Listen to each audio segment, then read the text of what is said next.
Welcome back, everyone, to Rob's Daily Classics. Found this 1979 Porsche 928 in Florida for $15,575. Let's go check this very interesting car out. The reason this car is so interesting is that if you remember just a couple of days ago, we were talking about this beauty on Bring a Trailer.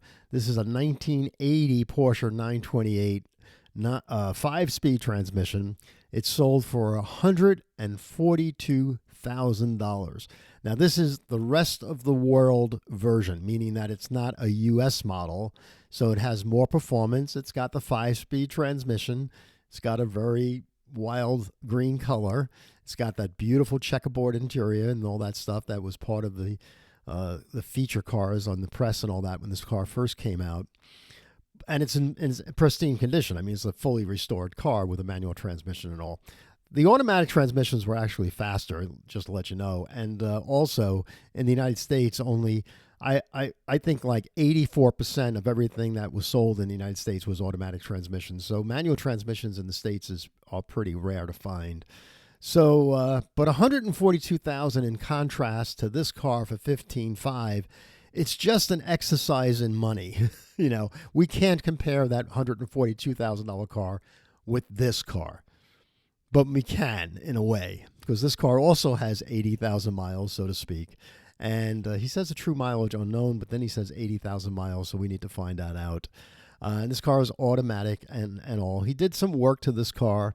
He says he did new timing belt and tensioner kit, new water pump, new fuel tank, and new fuel pump relay. So I'm hoping that the fuel tank was done because of just the varnish that picks up in the tank after sitting for a long time. I'm hoping there's no rust on this car. So the photos are limited in this, featured photos and all. And it may be selective photos based on the ones that make the car look the best. All right. That's what a lot of people do at times.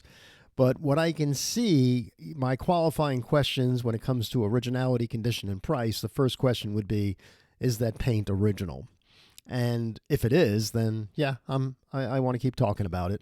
And then on the undercarriage of the car, is the undercarriage of the car original as well? Meaning that is there rust through, was why the gas tank was replaced and things like that. A lot of times with these cars sitting around for a long time, gasoline goes bad, the hoses go bad. And there might not be any rust, but you got to start taking things like that down because you just can't get to it, the sending unit and also everything else that goes along with it. So it ends up getting just very old. So, but it is a very exotic car. Now, the differences in the model years with 928s, the 79s were really pretty.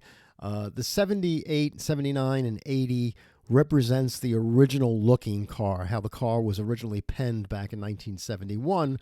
When Ferdinand Porsche put the objective to build me a car that's not the 911, because they felt 911 rear engines were going to go, just basically away because the car was getting old. Of course, we know today that's not the case, but back then. So this Grand Touring car, which what it was, has front engine, rear axle, transaxle, and it was a big deal, and the automatic transmissions were pretty beefy. They were, like I said, they were faster than the manual transmission cars.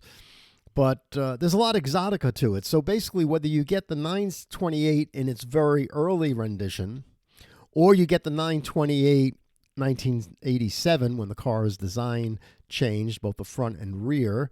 Then they had the 928 S4. They had the GTSs in 1993.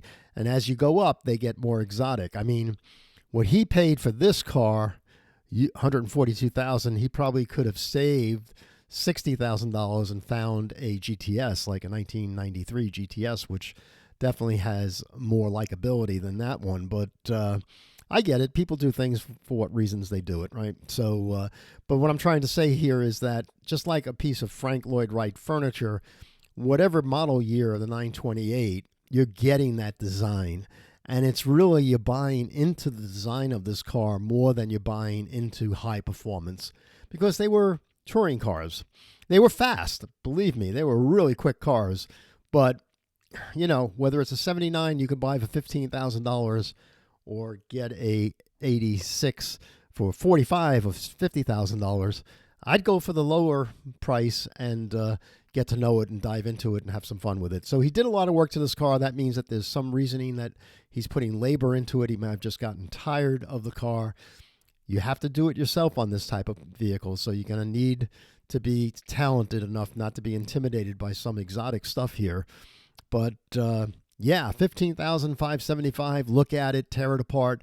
Maybe he's negotiable. I mean, if you can buy this car for $12,000 and bring it home and have some fun with it. The nice thing about the family resemblance, when a car can go for $142,000, and I think the car that Tom Cruise drove in his movie Risky Business, I think that went for like $2.5 million during COVID or something like that. So when the prices of 928s are rising, that we know. So as the prices rise, it has an effect on the lower priced cars as well. So I think if you put $5,000 into this car and kept it for 5 years, you'd probably get that $5,000 back and then some when it's time to sell. So again, I like this car a lot. Big 928 fan. So one of my favorite cars of all. I just thought it's ironic that here we go. We're finding this one here on not Bring a Trailer, on Auto Trader Classics, and that one on Bring a Trailer was so much money. And I know you can't compare the two, but yeah, I'm going to compare them anyway. Thanks very much for joining me, and if you like this video, please give a thumbs up, and please pass this video along to friends that love cars, because that's how we grow. We'll see you again. Thanks.